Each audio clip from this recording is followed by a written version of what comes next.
Hey everyone, this is Johnny from Exo Boxing, here with some more boxing Q&A from my hotel room. So the next question is by Anthony Swan. He was asking me, what's better to focus on, speed or power? And I probably assume he means like, how do you develop both and which one to prioritize first? So let's talk about power. Power is actually the easy one for me. Some people find power from their speed. They just have like fast, explosive speed. And when you have so much speed, you put a little bit of weight and there's power. Some other people find power from their strength. They have so much weight that they just gotta swing it. And then there's power that's at the end of it, right? So you have kind of like a Julian Jackson, like skinny arm bomber type, or Tommy Hearns kind of long arm bombing, like firecracker power, or you got like a George Foreman, just sledgehammer truck power, right? It just comes and blows right through you. So first off, I'm gonna say this: power, the best way to find your power is to do it from your technique, okay? Yes, power can come from physicality, athleticism, and conditioning and all that, but it's best if you just tone it down, turn down your conditioning, save your energy, and practice on your technique. Because over time, once your technique is so good, you have power no matter what you do, right? I could be standing, lazy and you always have power. You can't get rid of it. It stays with you no matter what. Once your body is aligned, all your bones are aligned, your technique is solid, everything you throw, even when it's bad technique, will still have power, okay?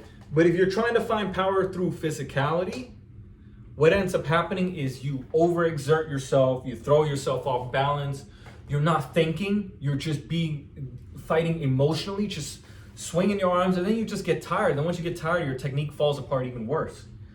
And the thing about that is when you rely on your physicality, like, it's not for the long term. Technique takes longer to develop, so you should start working on technique ASAP. Conditioning, anybody can just start conditioning within 6 to 12 months. Your body's in a really good shape, right? And then after that, it's just maintenance, and you add a little. But technique, you work on it and you can still keep growing your technique. Even today, I find little nuances, ways to turn my bones, move my muscles in slightly different ways that make a world of difference.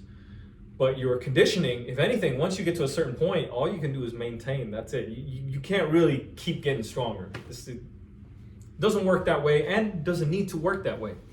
The better your technique gets, the less physicality you use. So I hope that answers that about power. Now let's talk about speed. So a lot of people think they can only be fast or they can only be powerful, that the two don't work together. I will say this about speed. For most people that are asking this question, your speed issue is a conditioning issue. It's an efficiency issue. Maybe you're fast for 1 or 2 punches, and beyond that, you're slow.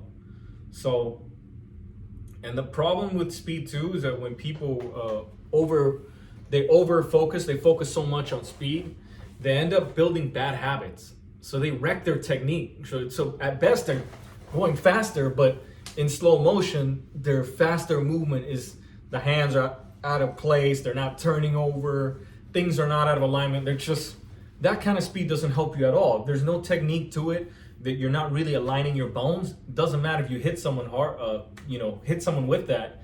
If your bones aren't aligned, no power transfers.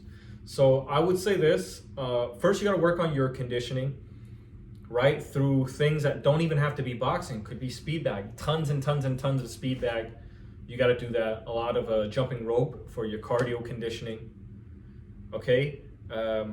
Making sure your arms can move super, super fast, right? I'm not talking about lifting weights, right? Bench pressing 400 pounds doesn't make you faster than the guy that's doing thousands and thousands of hits on the speed bag in an hour. So, there's some people who try to convert strength to speed, and it doesn't work like that, okay? Lots of repetitive motion, lots of shadow boxing, really. Like, if you wanna get good at moving quick, take the gloves off, put the weights down, and move quick, right? When you're naked, you move quicker, right? So something like that, right? Don't put on the weights. You move slower. Yeah, you're getting conditioning, but you're also not training your mind how to stay sharp, how to stay coordinated at super fast speeds. So that for me is more that is speed is really just more of a conditioning thing. If you want to push it, let's say you really want to push your speed, you feel like you're not a genetic beast when it comes to speed. There are a few things you can do. One is I believe you have to breathe faster. I find many fighters breathe slow. When you breathe slow, everything just goes slow. That's why they tell you to, like, when they tell you to calm down, meditate, right? They go slow your breathing because it slows your vibe, it slows your pace, it slows everything. But if you want to be fast, right, you got to stay in that kind of nonstop kind of thing. And not just be like fast, but you got to be like in the zone quick, right? Right? I'm in the zone. I'm focused. I'm not just blindly tired and just, okay, final 30 seconds. And I just shake out everything I got. So it's got to have good technique. It's got to have good conditioning. And with that comes your speed. And then should you focus on one or the other? Actually, you do both, right? Different, like, part of your training will be offense, part of it will be defense, part will be speed, part will be power. There is no better. But if you want to say what's better, honestly, if you're an amateur fighter, for me, speed is better. It's more useful, but power can give you more confidence. Because when you have power, then you see another fighter with power, you don't feel scared. Because some fighters are like that. They see an opponent with power and they freak out, they feel scared, they lose confidence, and they don't fight as well as they should have. So power is maybe the psychological thing, right? Maybe that'll make you feel like you're okay, you don't have to worry about much. But speed is probably more useful at the amateur level. Hope that answers your questions. I'm Jared from X Boxing. See you guys on the next question.